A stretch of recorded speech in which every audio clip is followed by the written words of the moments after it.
ពុកឡានស្ពណ៌នោះធ្លាក់ពីលើរបាំងស្ពានអូព្រះជាម្ចាស់អើយមានមនុស្សប៉ុន្មានអ្នកធ្លាក់ពីឡានព្រះអង្គអើយកូនអើយសូមជួយអ្នកណាម្នាក់ជួយសង្គ្រោះគាត់ផងម៉ាក់ជួយខ្ញុំផង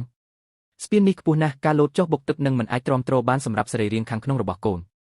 ទន្លេហូរលឿនណាស់តើអ្នកណាហ៊ានចូលព្រះជាម្ចាស់អើយមាននរណាម្នាក់ពិតជាលោតចុះពីលើស្ពានមែនពូទឹកទន្លេត្រជាក់ណាស់កូនគ្មានកម្លាំងនៅសល់ទេកុំខ្លាចអីកូនចាប់ក៏ពូឲ្យជាប់ដរាបណាដៃពូមិនលែងស្ទេចនរកមិនអាចយកកូនទៅបានទេ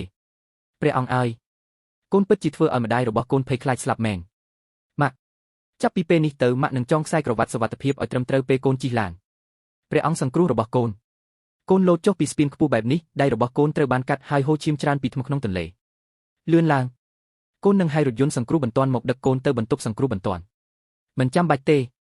កូនប្រញាប់ណាស់ខ្ញុំមានកិច្ចសម្ភាសជាមួយក្រុមកែសៃនៅម៉ោង 9ខ្ញុំមិនអាចមកយឺតបានទេ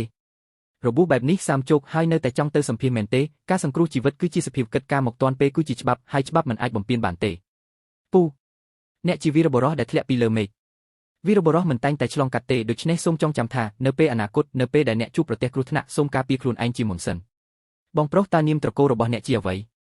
សូមទុកព័ត៌មានទំនាក់ទំនងរបស់អ្នកខ្ញុំនឹងដឹងគុណជារៀងរហូតនាមត្រកូលរបស់ខ្ញុំគឺចាងលូខ្ញុំមានណាត់ជួបសម្ភាស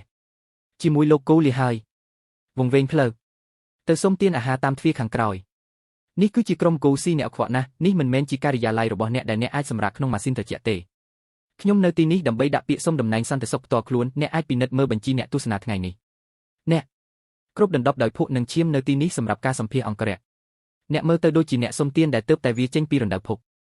ខ្ញុំមិនមានពេលផ្លាស់ប្ដូររូបរាងរបស់ខ្ញុំទេពេលកំពុងជួយសង្គ្រោះក្មេងម្នាក់ដែលធ្លាក់ចូលទៅក្នុងទឹកប៉ុន្តែខ្ញុំបានមកដល់ទាន់ពេលវេលាបានជួយសង្គ្រោះនរណាម្នាក់ហេតុអ្វីបានជាអ្នកមិនគ្រាន់តែនិយាយថាអ្នកបានជួយសង្គ្រោះមនុស្សជាតិទាំងអស់តើអ្នកមិនដឹងថាអ្នកនៅណាទេនៅពេលដែលអ្នកប្រឌិតការកុហកប្រព័ន្ធការិយាល័យមានប្រព័ន្ធចុះឈ្មោះការណាត់ជួបអ្នកអាចពិនិត្យមើលកំណត់ត្រាកុំព្យូទ័រក្នុងរយៈពេល12វិនាទីដល់វេនរបស់អ្នកហើយដើម្បីប្រាប់ខ្ញុំពីអ្វីដែលត្រូវធ្វើកម្រាលព្រំការិយាល័យយកខ្វក់ពេកហើយតើអ្នកអាចមានលទ្ធភាពចំណាយសម្រាប់វាបានទេចេញទៅខ្ញុំមកទីនេះដើម្បីរកការងារធ្វើមិនមែនដើម្បីបង្កបញ្ហាទេកំចាត់ខ្ញុំចោលទីហ៊ានកំសត់ឲ្យទីហ៊ានកងកម្លាំងពិសេសដែលចូលនិវត្តន៍ម្ដាយរបស់អ្នកឈឺធ្ងន់ហើយអ្នកត្រូវការលុយធ្វើពុតជាអាណិតរើសវាឡើងហើយប្រគល់វាមកវិញសម្រាមមួយដុំនេះមិនសមនឹងចូលទៅក្នុងទ្វារគ្រួសារទេកណ្ដាប់ដៃរបស់ទីហ៊ានម្នាក់សមនឹងឈ្មោះរបស់វាអ្វីដែលអ្នកឲ្យថ្ងៃនេះមិនមែនគ្រាន់តែជាក្រដាសមួយសន្លឹកទេវាជាសេចក្តីថ្លៃថ្នូររបស់អ្នកគ្រប់គ្នាដែលរកលុយតាមរយៈសមត្ថភាពរបស់ពួកគេគ្រប់គ្រាន់ហើយមាននរណាម្នាក់បោះគាត់ចូលទៅក្នុងអាងទឹកដើម្បីឲ្យគាត់ស្ងប់តើអ្នកមិនចូលចិត្តហែលទឹកទេខ្ញុំនឹងនិយាយម្ដងទៀតជាលើកចុងក្រោយខ្ញុំមកទីនេះសម្រាប់ការសម្ភាសជាប្រចាំលទ្ធផលនៃការសម្ភាសរបស់អ្នកគឺត្រូវលុបចោលភ្លាម